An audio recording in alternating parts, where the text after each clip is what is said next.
মাটির পিঞ্জিরার মাঝে বন্দি হইয়া রে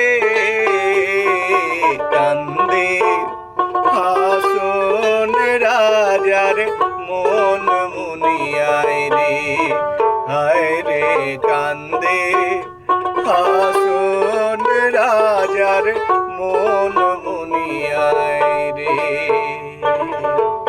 আরেকটা গানে তিনি অতীন্দ্রিয়ানুভূতির কথা বলেছেন। হাসন রাজার গানে তিনটা মূল লক্ষ্য, উদ্দেশ্য, দর্শন: প্রেম, বৈরাগ্য এবং অতীন্দ্রিয়ানুভূতি। অতীন্দ্রিয়ানুভূতি কিরকম? হাসন রাজা তার গানে কিন্তু বলেছেন,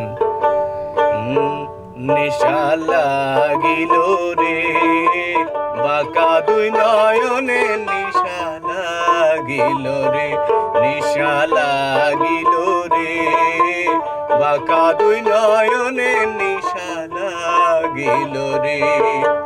হাসন রাজা প্যারির প্রেমে মজিল রে, হাসন রাজা প্যারির প্রেমে মজিল রে, নিশা লাগিল রে বাঁকা দুই নয়নে, নিশা লাগিল রে।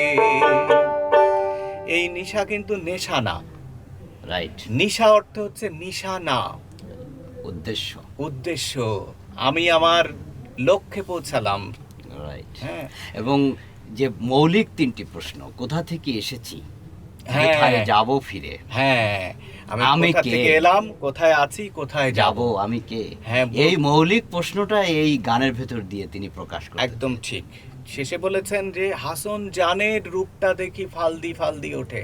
হাসন জান মানে জান মানে বর্গীয় জ আকার দন্ত ন জান না, এটা অন্তস্থ জ আকার দন্ত ন জান। জান মানে যেটা দিয়ে যাত্রা করে। যাত্রা। আমি মনুষ্য জানে এটা এখন, কিন্তু হাসন জান যে জানে ছিল সেই জানের থেকে পৃথিবীতে আসছে, এসে এখন মানব জানে আছে। Right. মানব জানের পরে যে জানে যাবে সেই জান তিনি দেখতে পেয়েছেন। এই কারণে বলছেন যে হাসন জানের রূপটা দেখি ফালদি ফালদি ওঠি, চিরা বাড়া হাসন রাজার বুকের মাঝে কুটে। মানে খুব বড় ধরনের উপলব্ধির, দর্শন চেতনা সমৃদ্ধ এবং অতীন্দ্রিয়ানুভূতি সমৃদ্ধ গান এটা। রাইট।